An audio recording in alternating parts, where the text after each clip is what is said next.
Kolay gelsin. Teşekkür ederim, sağ olun. Ne yapıyoruz? Bize anlatın. Şu an kedi bacağının ham maddesi olan şırayla beraber onu karıştırıyoruz. Kaynatıp şey olacak bu. Köfter olacak. Ondan sonra cevizlerimizi batıracağız. Kedi bacağı olacak. Nasıl cevizleri tek tek özellikle Erkilet'e özgü Evet, tabii. Erkek'te özgü cevizlerimiz var. Onları ipe diziyoruz. Ondan sonra köftere böyle batırıyoruz. Pişirdikten sonra.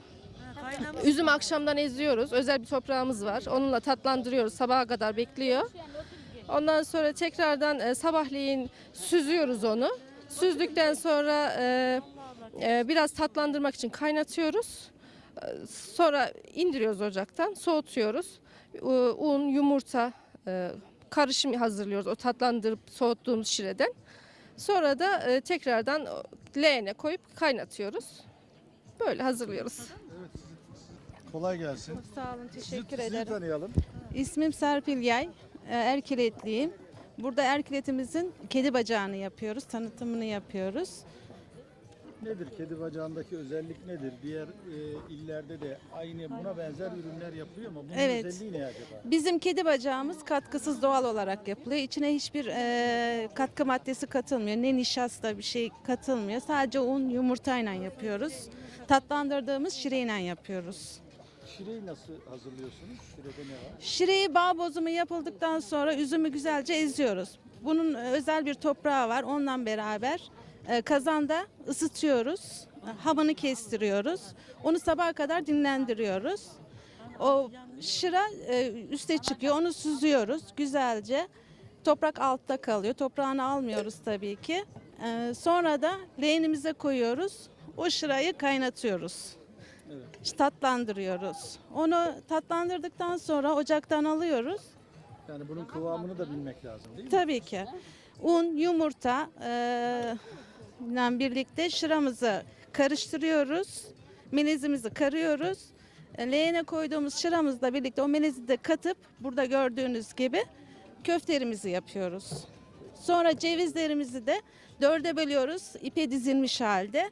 Onları bu hamurumuza batırıyoruz. Burada ceviz var mı şimdi? Ceviz Var, hazırladınız değil mi? var. Evet var. Tamam, teşekkür ediyoruz. Herhalde Ben de Erkiletliyim, evet. senelerdir var herhalde. Eskiden belli var yani yıllardır yapıyoruz bunu. Bu bir gelenek bir şey yani. Gelenek. Evet, her sene yapıyoruz. Efendim işte böyle. Kolay gelsin. Sağ olun, Allah razı olsun.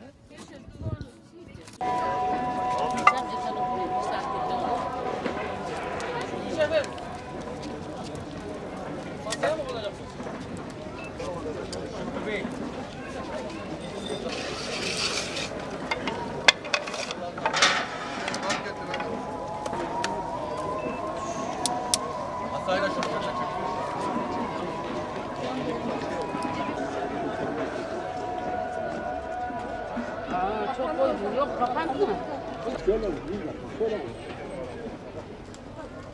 Seni de arıyor, ben de versiyon.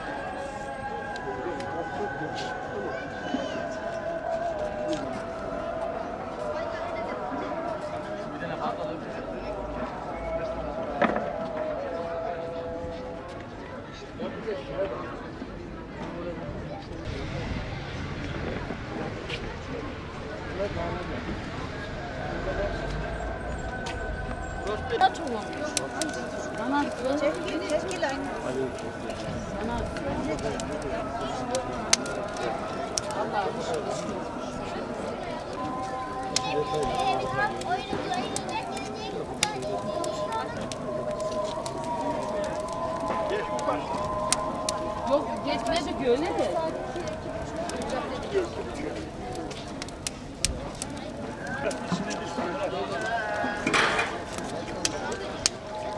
Yok golü koşursa içine koyuyor.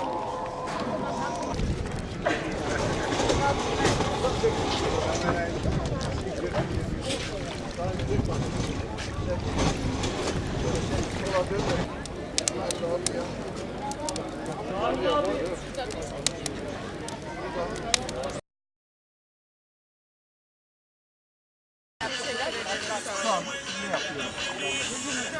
Kaynattım.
Çocuklar dikkat edin.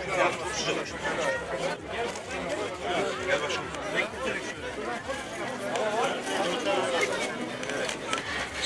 Çok sıcak, dikkat edin çocuklar. Altından yanlarından tutun, çok sıcak. Bekir'e de verin de altına bir